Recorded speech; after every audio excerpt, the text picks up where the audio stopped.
had some news for the Columbus Blue Jackets, Mario. They have found their new coach, and he's been with the team for quite some time, Mario. He's your assistant coach, Brad Larsen. He's been the assistant coach here for the past seasons. He was under Todd Richards for the first year, and then the next 6 seasons with John Tortorella. He signed a 3-year deal to become the 8th head coach in Blue Jackets history. The Blue Jackets really aren't that old of a franchise. So in case you're wondering why they only had 8, that's why. And I have a quote from Brad Larsen. He said, and I quote, "My vision was, I'm not in a rush to be a head coach. I want to do it right." There's that patience, endurance that goes into something like that. I'm going to learn more now. I'm going to make mistakes, I promise you, but that's a part of the process, which I do like that attitude.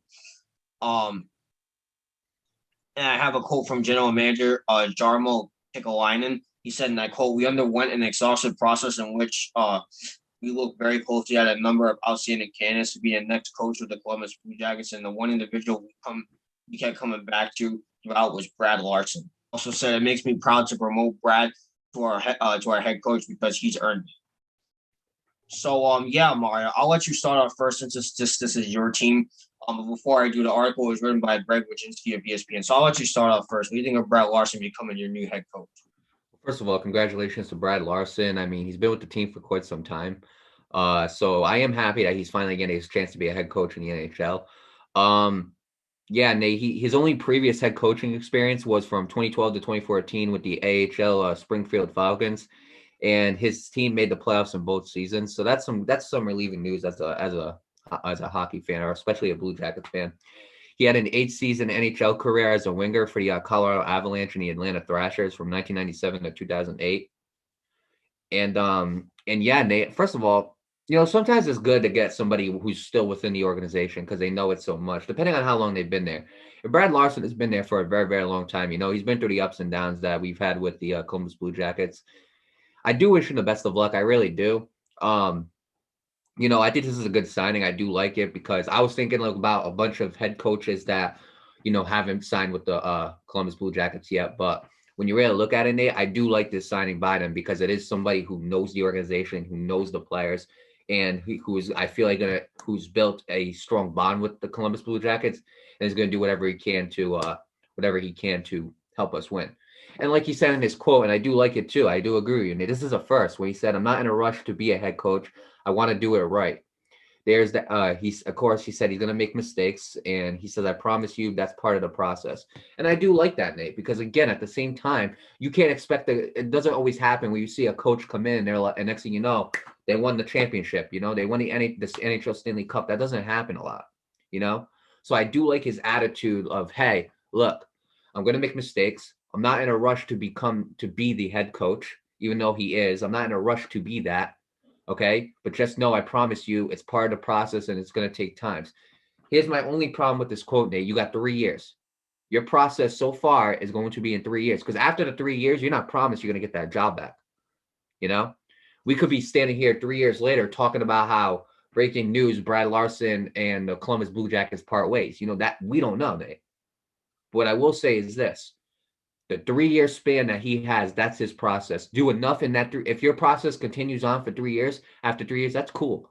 But do enough in 3 years to where you can keep your job longer, if that makes sense.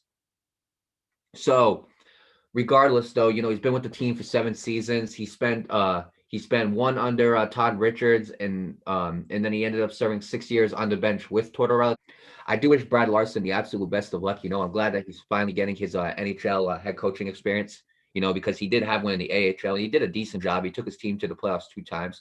And I feel like if you could take your team, if you could take this team to the playoffs like a few times or all 3 years in the playoffs, I feel like he can definitely do that. Would probably be enough for him to keep his job. Obviously, Columbus Blue Jackets, they got a lot of talent. They have Cam Atkinson, they have Seth Jones. They got some good talent on that team, Nate. They do. And I would love to see this team, make a big run and end up going to the playoffs and make a big run in there, But it just seems like every single time they do make it to the playoffs, they're getting eliminated in the first round or they're not getting that far in the second. So with the Columbus Blue Jackets, it's been very entertaining as a fan. But again, once you get to those playoffs, it hasn't been too fun. So I hope that, again, Brad Larsen can end up becoming that guy to take the Columbus Blue Jackets to the next level and I do wish him the best of luck on it. Yeah, best of luck to Brad Larsen in Columbus. I do like this hiring, and of course, like you mentioned, he's been with the organization for quite some time. He knows how things run here. He knows the players. He has bonds with them. So I do like that. At least they're staying familiar with someone who knows the franchise. Um, and like I said before, I love his attitude because I mentioned this before in another coaching video that we put up a couple days ago about how not every coach is going to get it right the first year. You know what I mean? Which is why I don't like it when coaches are fired within the first season, unless if they're Adam Gates horrific, then fine, fire them. But I'm almost positive Brad Larson's not going to be on the level of Adam Gates. But when I look at it, Mario, I like this, and I love his attitude. He says he's going to make mistakes. Obviously, that's a part of being human. We're all going to make mistakes, and he says that that's a part of the process, which it absolutely is. My older brother always told me that experience is the name we give our mistakes, and that's just that. That's how you become better. You know what I mean? So I do like his attitude. I do like this hire because again, he's familiar with the organization. He used to be a head coach and took his team in the playoffs, so that is a little bit of light for the Columbus Blue Jackets. So hopefully, he can help him get over that hump and take him to the next level, which I'm pretty sure he will do. I think I have confidence that he will. So with that being said, best of luck to Brad Larsen in Columbus. Best of luck to the Columbus Blue Jackets, and we'll see where he takes them.